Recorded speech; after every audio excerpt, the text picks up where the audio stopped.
శ్రీమద్విరాట్ పోతులూరు వీరబ్రహ్మేంద్ర స్వాముల వారు రెండెడ్ల బండిపై ఆసీనులై పుత్రులు, ప్రియ శిష్యులు సిద్ధయ్య ఆదిగాగల భక్త శిష్యాదులందరూ వేదపారాయణము చేయుచు పుష్పగిరి నడివీధిన రావడం చూచిన ఉద్దండ పండితులమనే అహంకారముతో అసూయాగ్రస్తులై పుష్పగిరి అగ్రహార బ్రాహ్మణులు బండి ముందుగా నడిచి వస్తున్న సిద్ధయ్యను పిలిచి, ఓయ్ నీవెవరు అని ఆగ్రహముతో ప్రశ్నింప, బండిలోనున్నవారు అస్మదీయ గురుదేవులు విశ్వకర్మవంశజులకు జగద్గురు శ్రీమద్విరాట్ పోతులూరు వీరబ్రహ్మేంద్ర స్వాముల వారు, నేను దూదేకుల కులస్థుడైన వారి శిష్యుడు సిద్ధయ్య నామధేయుడను.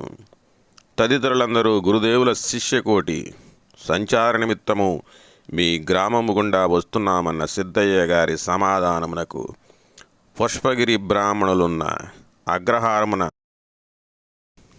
నదివీధి గుండా ప్రయాణించుటయ ఇదేమి కలి ప్రభావము, మమ్ములను హిందూ మత సంప్రదాయమును అవమానించుట కదా, నీవు శూద్రుని కంటే మ్లేచ్ఛుడవు గదా, నీకు విశ్వబ్రాహ్మణుడు ఒక గురువా? ఇక నీ గురువు జాతికొకరి చొప్పున విద్యాహీనులను వెంటబెట్టుకుని వేదాన్ని బోధిస్తూ సనాతన హిందూ ధర్మములను ఆచారములను భ్రష్టు పట్టిస్తున్న కార్యక్రమములకు ఆద్యునిగా ఉన్నాడు. బ్రహ్మ ముఖోద్భవులకు మాకు దక్క స్త్రీ శూద్రాదులకు వేదాధ్యయన అధికారము లేదనే విషయాన్ని విస్మరించి ఏ అధికారముతో బ్రాహ్మణేతరులకు వేదాన్ని బోధిస్తున్నారో తగు సమాధానమిచ్చి ముందుకు సాగండి అని పలికిన సిద్ధయ్య శాంతవదనముతో, అయ్యా, విజ్ఞానవంతులైన మీరు వివేకముతో ఆలోచించిన మీకే అవగతమగుతుంది. ఇంతకు మా గురుదేవులు ఎవరో తెలియక ఈ విధముగా మాట్లాడుచున్నారు. సాక్షాత్తు శ్రీ మహావిష్ణువే మానవులలో సామాన్య మానవుడిగా పరమ పావనమగు పాంచానన వంశమునందు జగద్గురు శ్రీమద్విరాట్ పోతులూరి వీరబ్రహ్మేంద్ర స్వామిగా అవతరించి కుల మత జాతి వర్గ భేదములకు అతీతముగా అందరినీ శిష్యులుగా చేసుకొని అనుగ్రహించి మానవులందు భక్తి జ్ఞాన యోగ వైరాగ్యములను పెంపొందించుచు మత సామరస్యమునకు పాటుపడుచు మతమౌఢ్యమును అంటరానితనమును వదలవలెనని జంతుబలులు నిషేధించవలెననే సాంఘిక దురాచారమును తన సంచారమునందు ప్రబోధించుచు ప్రజలను జాగృతపరచుచు కాలజ్ఞాన తత్వబోధనలచే తురుష్క పాలకులను సైతం శిష్యులుగా స్వీకరించి ఘనసత్కారములు పొందుచు అందరిలో గల ఆత్మ భగవంతుని స్వరూపమే అని యథా రాజా తథా ప్రజ అన్న నానుడిని అనుసరించి పాలకుల ద్వారా ప్రజలను జాతిని సంస్కరిస్తున్న మహాసంఘ సంస్కర్త కాలజ్ఞానవేద ప్రవక్త అని పరిపరి విధములు చెప్పగా గర్వాంధులైన బ్రాహ్మణులు విననందున సిద్ధయ్య బ్రాహ్మణత్వము అనేది సవృత్తము వలననే ఏర్పడును. శూద్రకులమునందు జన్మించిన వాడైనను వాని గుణ కర్మల చేతనే బ్రహ్మత్వమును పొందును. కాలాతీతమగుచున్నది, ఇక శాంతచిత్తులై మా ప్రయాణమును సాగనివ్వండి అని సిద్ధయ్య పలుకగా, అన్యమతస్థుడైన నీతో మాకేమి పని, మీ గురువుగారినే అన్యజాతులకు ఏ అధికారముతో వేదాన్ని బోధించుచున్నారో దానికి సమాధానం ఇచ్చి తదుపరి ముందుకు సాగమని చెప్పిరి. పండితులను సిద్ధయ్య ఎంత సమాధానపరిచినను విననందున శ్రీ స్వామివారు కలగజేసుకుని, నాయనలారా శాంతిచ్యుడు, ఇప్పుడు బ్రాహ్మణోస్య ముఖమాసేత్ అనిటి ప్రమాణమును బట్టి బ్రాహ్మణులకే వేదపారాయణ చేయు అధికారము కలదని మీరు ప్రామాణికంగా శృతికి ఆవలగల చరణములనే ఉపేక్షించెదరు. మీరు అగ్రకులజులని సిద్ధయ్య హీనకులజాతుడన్న మీ వాదనకు సమాధానముగా వృత్తిపరంగా కలిగినట్టి వర్ణభేదములు సమస్త జనులు పృథ్వీతత్వము కూడి ఉన్న అన్నరసము కూర్చిన మదముచే సతీపతులు కూడి రతిసల్ప సమ్మేళనము పడు శుక్ల శోణితముల వలన కలిగిన కులమే గాని అన్యకులము లేదు. ఈ జాతులన్నీయు యోని సంజాతములే కనుక ఈ కులము వారి జన్మము. శరీర కల్పనము రీతి ఒకటి ఏ కాని బ్రాహ్మణులు ఎక్కువనుటకు తావెక్కడ ఉన్నది? అజ్ఞానమే శూద్రత్వము, సుజ్ఞానమే బ్రహ్మత్వము.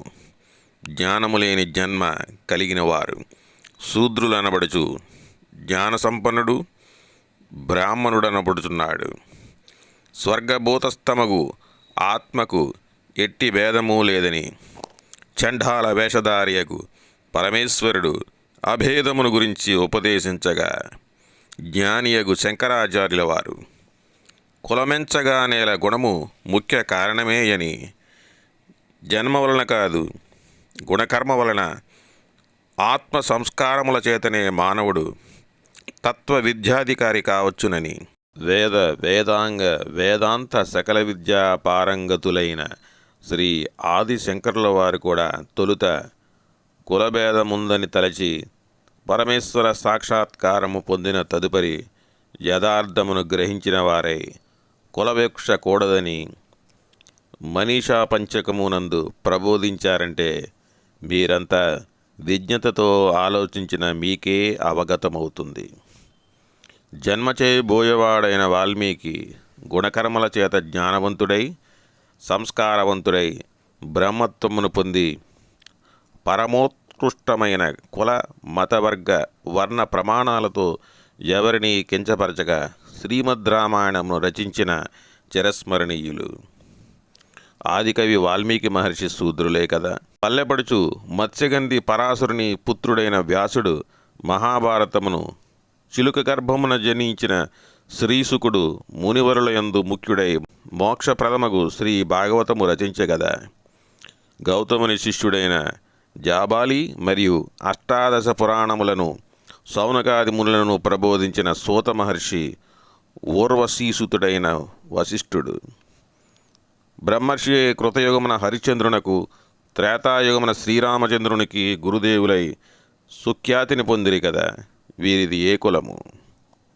అదియునుగాక ఋష్యశృంగుడు లేడి గర్భమున, కౌశికుడు క్షత్రియుడగు గాది మహారాజుకు, జంబూక మహర్షి నక్క గర్భమున, గౌతముడు గోగర్భమున, వాల్మీకి మహర్షి వల్మీకమునందు అనగా పుట్టయందు, అగస్త్య మహర్షి కాండమునందు, వ్యాసుడు పల్లెపడుచు మత్స్యగంధయందు పరాశరునికి, వశిష్ఠ మహర్షి దేవవేశ్యగు ఊర్వశి గర్భమున, నారదుడు రజిక స్త్రీకి, కౌండిన్యుడు విధవ స్త్రీ గర్భమునందున, మాతంగ మహర్షి చండాలంగనయందు, మాండవ్యుడు కప్పయందును, గార్గేయముని గాడిద గర్భమున, సౌనకాది మహర్షులు సునక గర్భమున జన్మించిరి.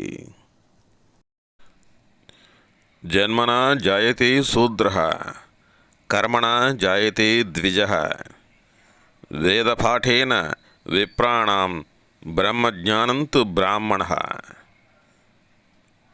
మరియు జగద్గురువులు కాళికాంబ హంసకాళికాంబ అంటూ ఈ విధంగా సెలవిచ్చారు. నరస్య ఆభరణం గుణః, గుణస్య ఆభరణం జ్ఞానం. మనువంశము నుండి మనుషులందరూ పుట్ట, మరి మతాలెన్నుండునో తెలియండయ, కాళికాంబ హంస కాళికాంబ.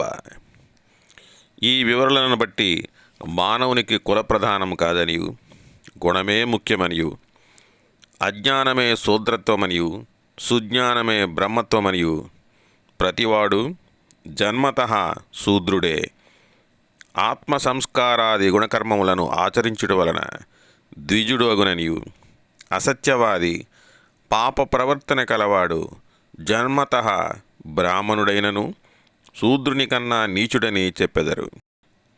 ఎల్లరూ విజ్ఞతతో ఆలోచించి వైష్ణవ మతోద్ధారకులైన శ్రీమద్ రామానుజాచార్యుల వారు శ్రీరంగనాథుని క్షేత్రములో ఇతర జాతుల వారితో పాటు హరిజనులు కూడా ఆనాడే ఆలయ ప్రవేశం కల్పించి ఓం నమో నారాయణాయ అనే అష్టాక్షరీ మంత్రమును ఉపదేశించిరి. వారికంటే మీరు వేద పండితులా, విజ్ఞానవంతులారా? ఆలోచించండి. శ్రీరంగనాథుని సన్నిధిలో హరిజనుడైన తిరుప్పాణి అళ్వారులు, మహమదీయుడైన తులక్కనాంబియార్ అనే భక్తులు ఇప్పటికీ పూజింపబడుట హిందూ మహమ్మదీయ సఖ్యతను బోధించే సాంప్రదాయములు నేటికి ఈ క్షేత్రమందు ఆచరణలో గలవనే విషయం మీకు తెలియను కదా. మరియు పండితులారా, స్త్రీలకు వేదాధికారం ఎక్కడిదని మీరు ప్రశ్నించుట విడ్డూరం కదా. మాతృదేవో భవ అన్న సూక్తిని మరచితిరా. సకల సృష్టికి స్త్రీయే మూలము కదా. పురాకల్పము అను గ్రంథమునందు స్త్రీలకు ఉపనయాది సంస్కారములు, వేద విద్యా పఠన పాఠములు కలవనే విషయము మీకు తెలియను కదా. స్త్రీలలో మైత్రేయి, సులభ, గార్గి, శాండిని, తపస్విని మొదలగు వారు బ్రహ్మజ్ఞానులై మోక్షమును పొందితరనే విషయము మీకు తెలియను కదా. సకల విద్యా ప్రదాత వాణి శ్రీ సరస్వతీదేవి. వాక్కునకు దైవము వాణి. ఆమె లేకుండా వేదము వాగ్రూపంలోకి ఎలా వచ్చినది? సృష్టి స్థితి లయ కారకులకు త్రిమూర్తులు తన మహిమచే పసిబాలురుగా చేసిన సాధ్వి శిరోమణి పతివ్రతామ తల్లి అనసూయాదేవి ఆమె వలె ఆదర్శ దాంపత్యమును గడపాలని నూతన దంపతులచే స్తుతింపబడుతున్న అరుంధతి ఆదిశంకరాచార్యుల వారిచే ఉపాసింపబడిన మాతంగ కన్య, వీరందరూ స్త్రీలైనను సర్వత్రా పూజనీయులైరి. ఈ విషయం మీకు తెలియను కదా. ఓ బ్రాహ్మణోత్తములారా, విశ్వబ్రాహ్మణులకు మాకే తొలుత వేదాధ్యయన బోధనాధికారములు కలవనే విషయము వివరించెదా. యో విశ్వం జగత్కరోత్పతే విశ్వకర్మ. సమస్త విశ్వమును సృష్టించువాడును మరియు విశ్వాని కర్మాణి యస్య సహా, విశ్వమందలి సర్వకర్మలను నిర్వర్తించువాడును స్వయంభూ విరాట్ విశ్వకర్మ భగవానుడేననియు. జ్యోతిస్వరూపుడైన విరాట్ విశ్వకర్మ సాకారుండై సకల సృష్టి స్థితి లయ తిరోధాన అనుగ్రహాదులను పంచకృత్యములందు స్వతంత్రుడైనట్లు సాకార నిరాకార ధారిణో విశ్వకర్మణ అని వేదములు ప్రవచించుచుండగా, శ్రీ విరాట్ విశ్వకర్మ వంశజులకు మాకే వేదాధికారము లేదని నిరసించుట శృతి స్మృత్యాదులకు విరుద్ధముగానున్నది కదా.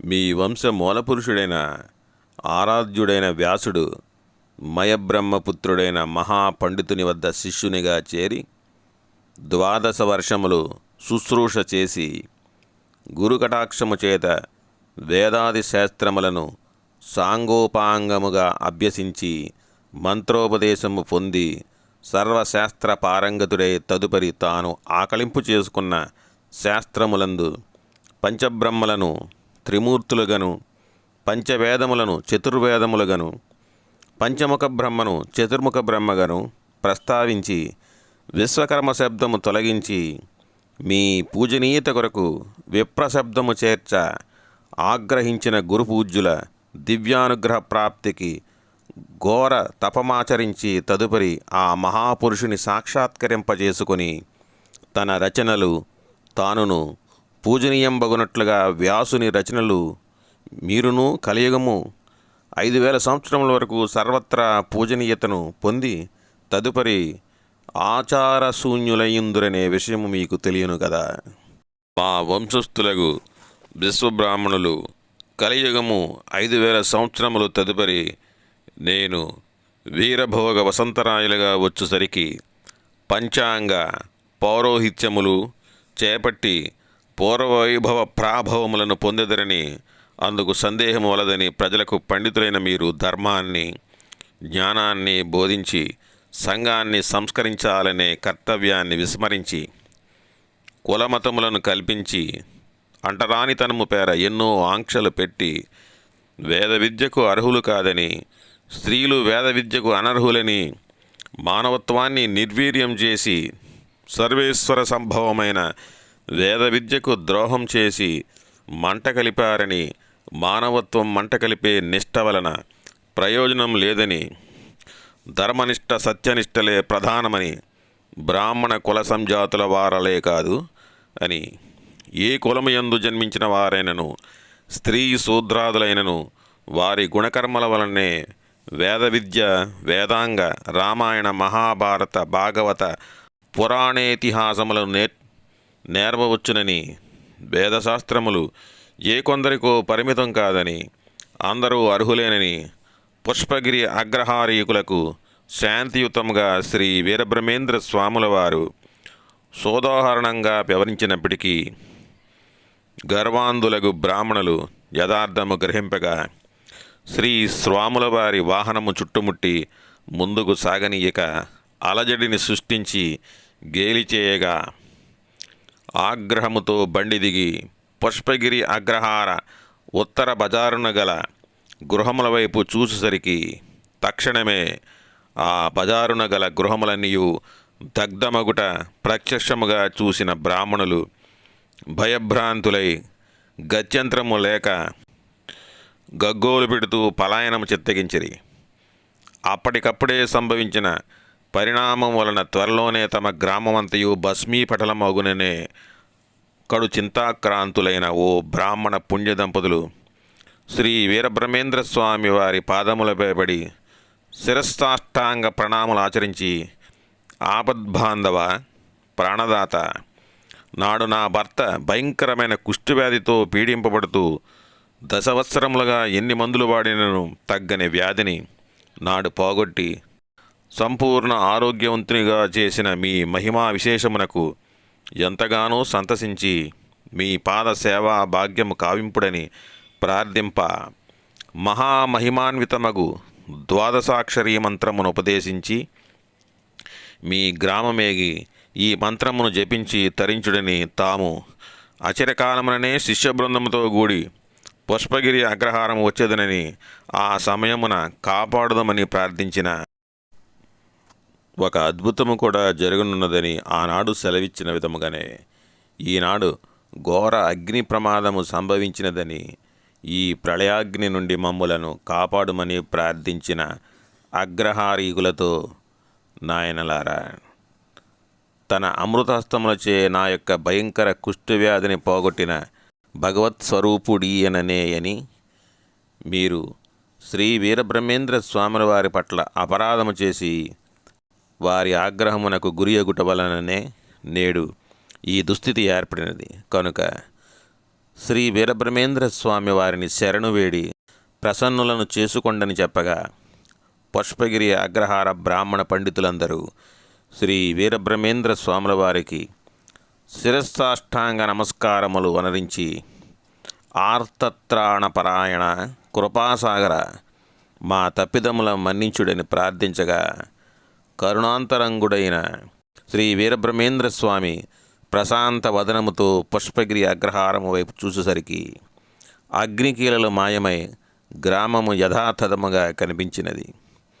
బ్రాహ్మణులంతా సంతసించి శ్రీ వీరబ్రహ్మేంద్ర స్వాముల వారిని కొనియాడి, పరమపూజ్య, మనుధర్మానికి వ్యతిరేకంగా మానవులంతా ఒక్కటేనని, మానవ ధర్మం ప్రబోధించి మానవులంతా ఒకటేనని ఎలుగెత్తి చాటిన మహాసంఘ సంస్కర్తయను, త్రికాల వేదులకు తాము రచించిన కాలజ్ఞానమును బోధించి మమ్ములను కృతార్థులను చేయుడని ప్రార్థించిరి.